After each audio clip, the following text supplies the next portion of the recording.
Ang buhay ay puno ng kwento. Mga kwentong nababalot sa misteryo. Liham ng gabi. Liham ng gabi. Magandang gabi mga kabarangay, isa na namang kwentong puno ng kababalaghan ang ating mapapakinggan. Ito ay kwento ni Julio at ng isang bangkay. Isang bangkay na gagamitin ni Julio sa kanyang mga pangangailangan. Sa paanong paraan nga kaya ang bangkay makakatulong sa kanya? At bakit kailangan niyang gawin ito? Ating alamin sa Liham ng Gabi. Liham ng gabi. Si Julio ay nakatira sa isang probinsya sa Mindanao. Meron siyang asawang sakitin at dahil doon ay hindi sila nabiyayaan ng anak. Hindi naman iyon naging problema kay Julio, lalo't alam niyang hindi rin niya kayang bumuhay ng anak. Hikaho si Julio sa buhay at ni minsan ay hindi niya nasubukang umasenso. Pinasok niya ang pagsasaka pero hindi ito kaya ng kanyang katawan. Panay ang utang ni Julio sa mga kakilala, lalo na sa kanyang mga magulang, na kahit papaano ay maayos naman at komportable ang buhay. Dahil nga panay ang paglapit ni Julio sa kanyang mga magulang, binigyan nila si Julio ng paraan para kumita ng pera sa madaling paraan. Sinabi ng kanyang tatay na pwedeng ipagpatuloy ni Julio ang naudlot na negosyo ng kanilang angkan. Alam ni Julio kung ano ang negosyong iyon, pero wala siyang balak simulan iyon. Kibit balikat lang ang isinagot ng kanyang tatay sa kanya. Hindi talaga masikmura ni Julio ang negosyong iyon. Dismayadong umuwi ng bahay si Julio dahil hindi rin siya pinahiram ng kanyang mga magulang. Marahil, ito ang kanilang paraan para gipitin siya at para kumagat na siya sa inaalok nilang negosyo. Nang makarating si Julio sa kanilang munting tahanan, parang tinutulak na siya ng tadhana para pasukin ang negosyong sinasabi ng kanyang mga magulang.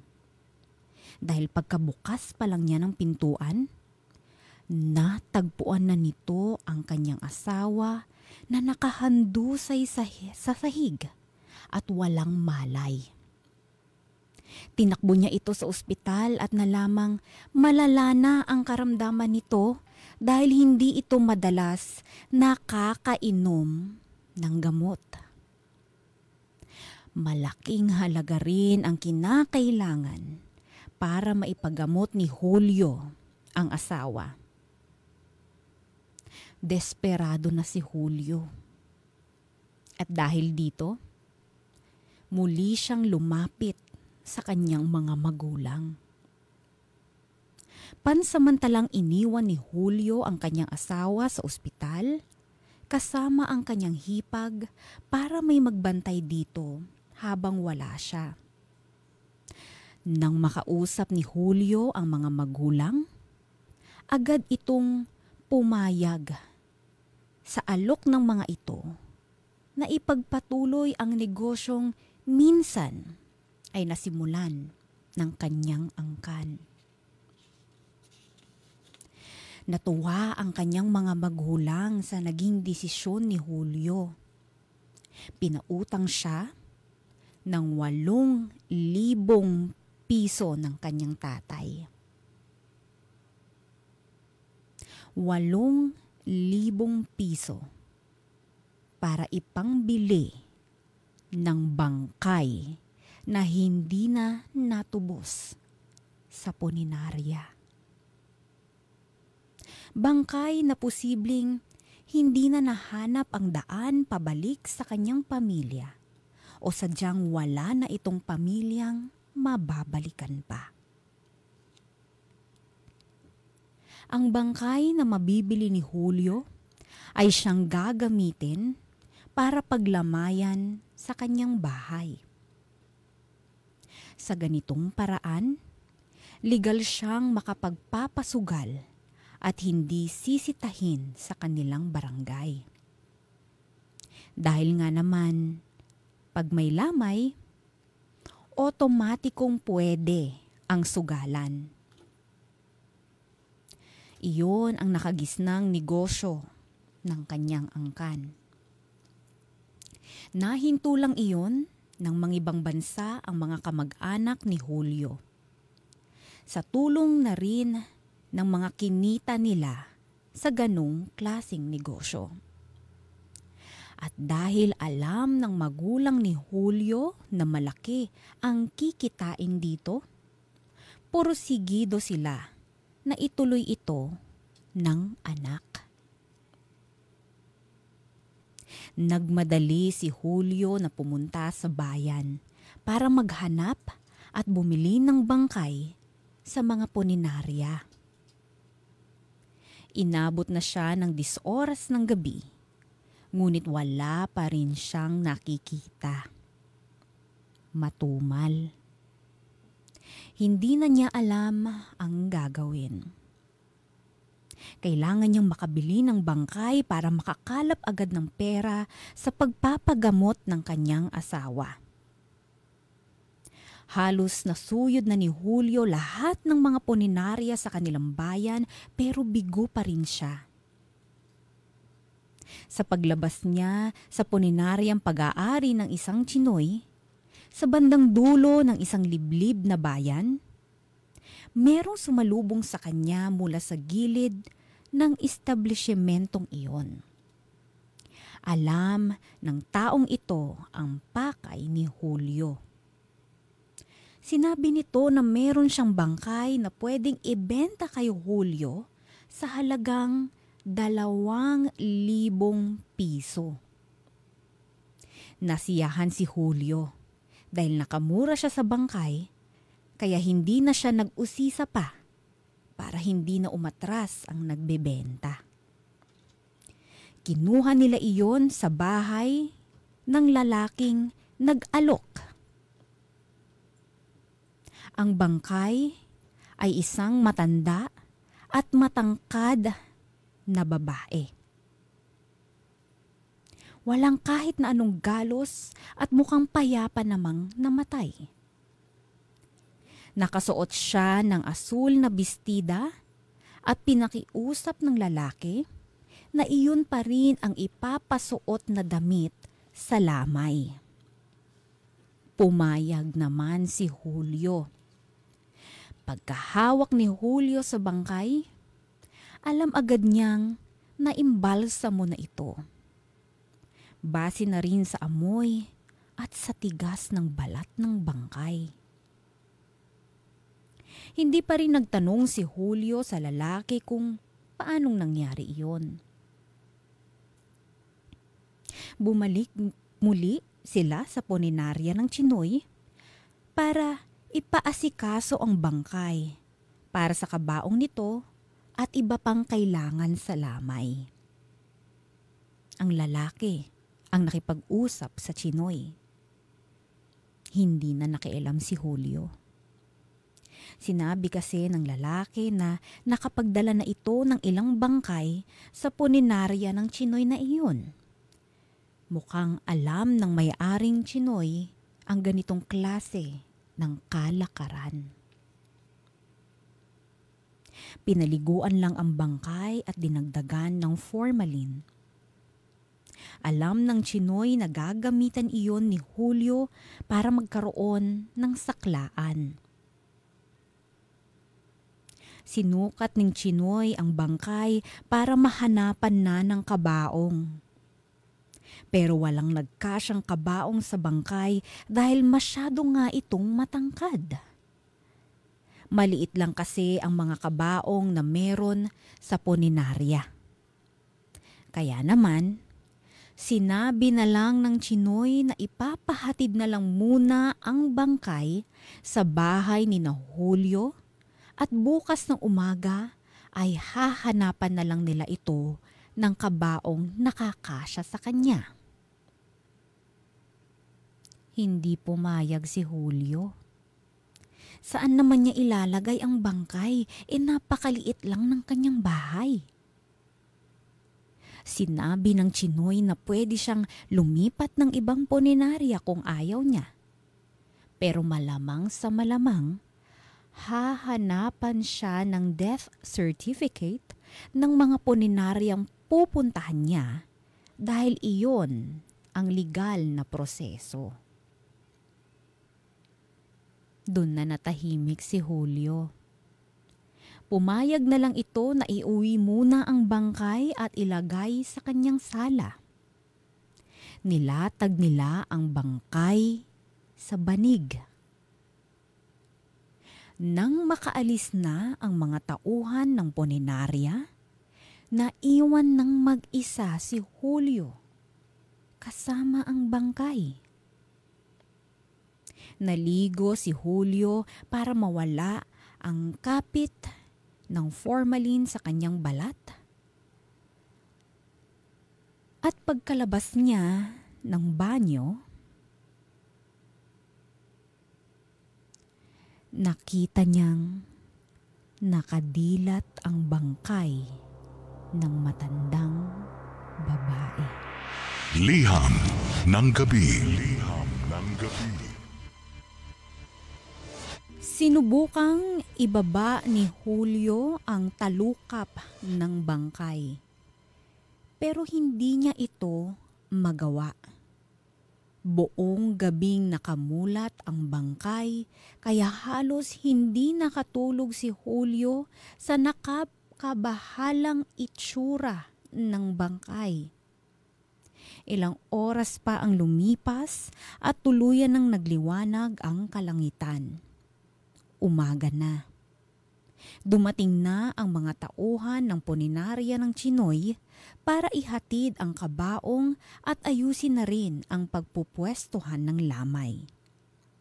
Pinakita ni Julio ang bangkay at pinakiusapan na papakitin ang mga mata nito. Kahit ang mga tauhan ay hindi magawang papikitin ang bangkay. Sinabi nilang nanigas na kasi ang bangkay dala ng formalin. Normal lang naman daw iyon na nangyayari. Mas mabuti raw na isara na lang ang kabaong kung hindi komportable si Julio. Pagkatapos noon ay nagpaalam na ang mga tauhan ng punerarya at sinabing babalik na lang sa susunod na araw para kunin ang kalahati ng bayad para sa lamay. Tumango lang si Julio at saka hinayaan ng umalis ang mga tauhan sa punerarya. Sinunod niya na isara na lang ang kabaong para hindi matakot ang mga sisilip. Kung meron mang sisilip. Pero malamang wala namang gagawa nun lalo't sugal lang naman ang habol ng mga pupunta ron sa lamay. Umalis pansamantala si Julio para ipagbigay alam sa mga kakilala niya na meron ngang saklaan na magaganap sa kanyang bahay. Naintindihan naman iyon ng mga kakilala niya. Kilala talaga ang angkan ni na Julio bilang nagninegosyo ng sugal sa lamay. Mabilis lang ding kumalat ang balita tungkol doon. At masaya si Julio dahil pakiramdam niya, mabilis na papasok ang pera. Mailalabas na niya sa ospital ang kanyang asawa. Dinalaw niya ang kanyang asawa sa ospital para ibigay ang mga kailangan nito.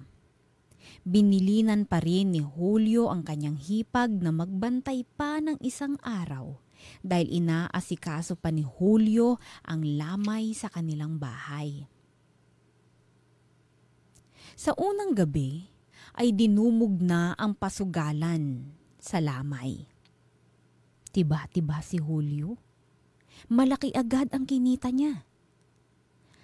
Hawak ang ilang daang piso sa kanyang mga kamay.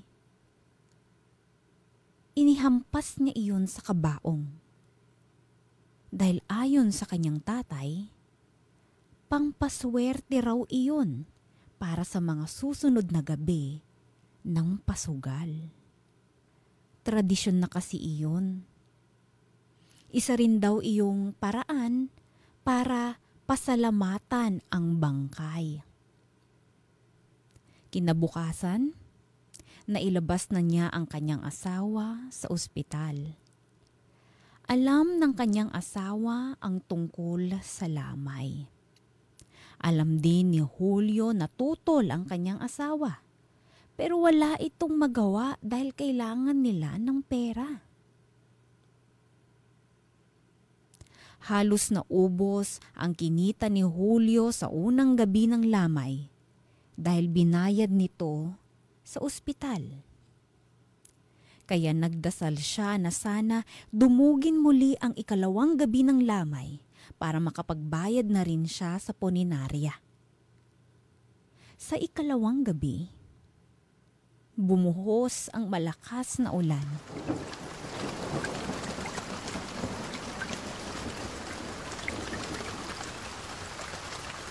Wala ni isa ang pumunta para magsugal. Nalungkot si Julio. Tinakpan niya ng tarpaulin ang kabaong para hindi maanggihan ng malakas na ulan. At saka nagtungo na sa kwarto para sabayan na sa pagtulog ang asawa. 7:00 pa lang ng gabi noon. Napaaga tuloy ang kanilang tulog. Doon na nagsimulang managinip si Julio.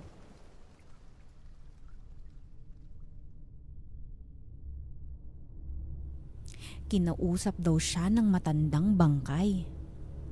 Buhay na buhay ito sa panaginip ni Julio. Suot pa rin ang asul na bestida. Nauuhaw daw ang matanda kaya humingi ito ng maiinom. Pero sa halip na tubig ang hingin, dugo ang hiningi nito kay Julio.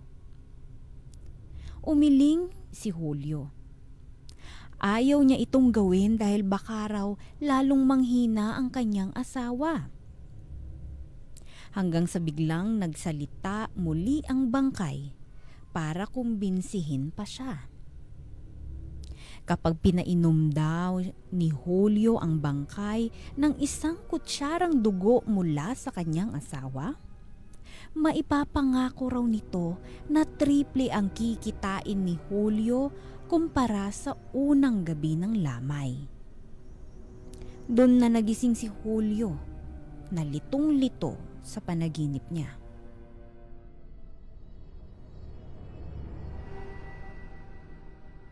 At dahil desperado na siya, sinugatan niya ang natutulog na asawa para makakuha ng isang kutsarang dugo. Gulat na nagising ang kanyang asawa, lalo na nung nakita nito ang patalim na hawak ni Julio na nakatutok sa kanyang braso. Pinaliwanag ni Julio kung bakit niya kailangang gawin iyon. Hindi makapaniwala ang kanyang asawa sa sinasabi ni Julio. Tinakpan ng kanyang asawa ang buong katawan nito ng kumot para hindi siya makuhanan ng dugo ni Julio. Doon nagalit si Julio. Sinabi nito na kailangan niyang sumunod dahil kailangan nila ng pera para sa mga gamot nito at para pangbayad sa punerarya. Doon na unti-unting tinanggal ng kanyang asawa ang kumot sa kanyang katawan. Hinayaan nito na makakuha ng isang kutsarang dugo si Julio sa kanya.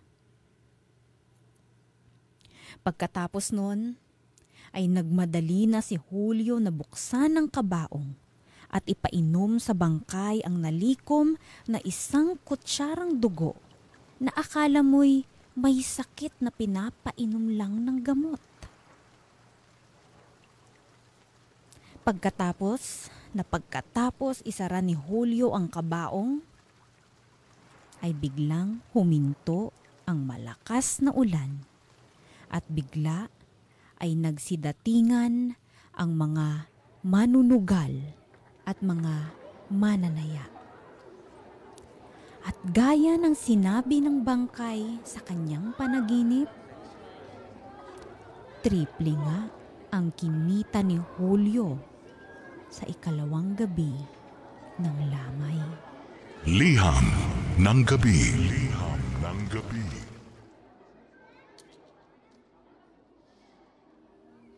Lumakas ang pasugalan sa lamay. Triple o higit pa ang kita kada gabi. Nabili na niya ang lahat ng kailangang gamot ng kanyang asawa. Nabayaran ni rin ni Julio ng buo ang puninarya at nakabayad na rin sa ibang taong pinagkakautangan niya, lalo na ang kanyang mga magulang. May sobra pa nga siya para sa pagpapaayos ng mga sira sa bahay. Nabili pa niya ang katabing lupa para may dagdag na pwesto para sa pasugalan. Napakasaya ni Julio. Tila isang malaking biyaya para sa kanya ang pagdating ng bangkay ng matandang babae. Hindi rin siya nagkaroon ng problema sa mga pulis at sa barangay. Wala ring nagbalak na magsumbong na iligal na pasugalan ang nagaganap sa kanyang bahay. Tila protektado si Julio ng bangkay. Wala na rin ang naipon nito. O malaki na rin ang naipon nito. Sakto panimula ng bagong negosyo. Kapag may mga gabing napapanaginipan ni Julio ang bangkay na nauuhaw, nagmamadali siya palagi na gumising para kumuha ng dugo sa kanyang asawa. Walang magawa ang kanyang asawa dahil nagagalit si Julio kapag hindi ito pumapayag. Minsan nga ay tinatago ni Julio ang gamot ng kanyang asawa kapag ayaw nitong pumayag. Hindi naman palagian ang pagkauhaw ng bangkay. Bumili na rin si Julio ng mga bitamina para hindi bumagsak ang dugo ng kanyang asawa. Lalo't dinagdagan pa ni Julio ng ilang linggo ang lamay. Ang dating usapan na 1 linggo ay naging 2 at ang 2 ay naging 3.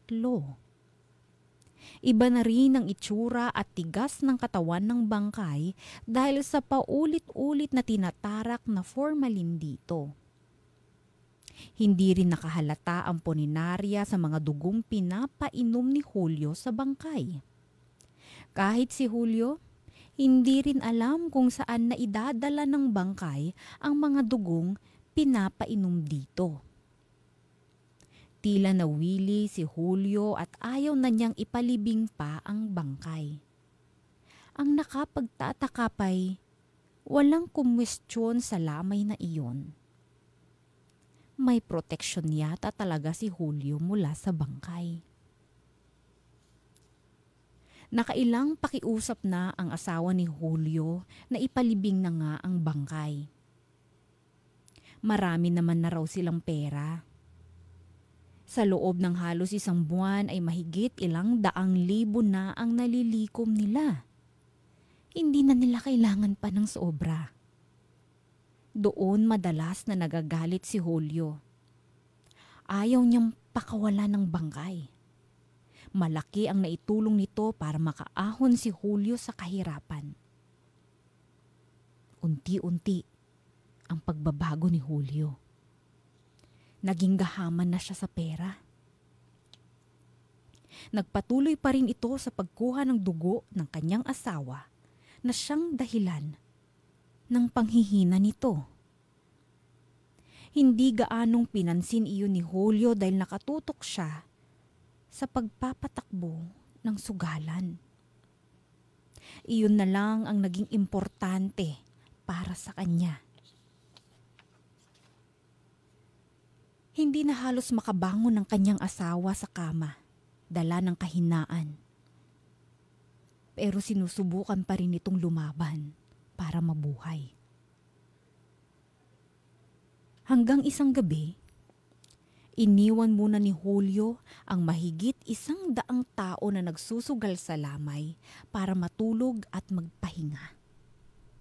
Muli ay napaniginipan niya ang bangkay. Nagtanong si Julio kung nauuhaw ba ito, pero umiling lang ang bangkay. Nagtanong muli si Julio kung ano ang pwede nitong magawa para sa bangkay para magpatuloy ang agos ng pera sa sugalan. Doon ngumisi ang bangkay at saka nagsalita. Mas dudumugin ang pasugalan at mas kikita ka pa kapag dalawa na kaming nakaburol ng asawa mo. Doon na nagising si Julio. Tagaktak ang kanyang pawis sa noo at likuran. Napabangon ito at napatingin sa pwesto ng kanyang asawa. Mahimbing pa rin ang tulog ng kanyang asawa. Hinalikan nito ang ulo ng kanyang asawa. Saka kinumutan at mahigpit na niyakap. Napadasal si Julio dahil sa napanaginipan. Pagkatapos noon ay bumangon siya sa pagkakahiga. Pumunta si Julio sa kusina at saka uminom ng isang baso ng malamig na tubig para mabawasan ang kanyang pagpapawis. Lumakad siya patungo sa tabi ng lababo kung saan kinuha niya ang pinakamatalas na kutsilyong meron sila sa kusina. Ito ang kutsilyong madalas niyang pinanghihiwa sa makunat na karne ng baka.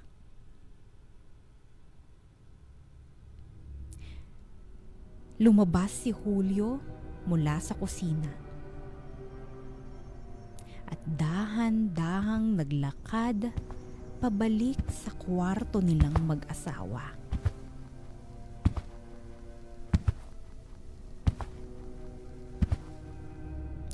Unti-unti niyang binuksan ang pinto.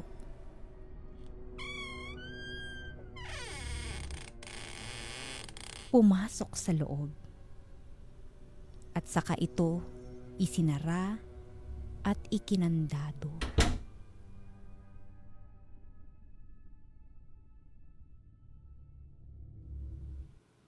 Tuluyan ng nabalot ng katahimikan ang buong kwarto. Lumabas si Julio mula sa kwarto at kalmadong dumiretso sa lamay kung saan inabutan niya ang pagdagsapa ng mahigit 300 tao para tumaya sa pasugalan.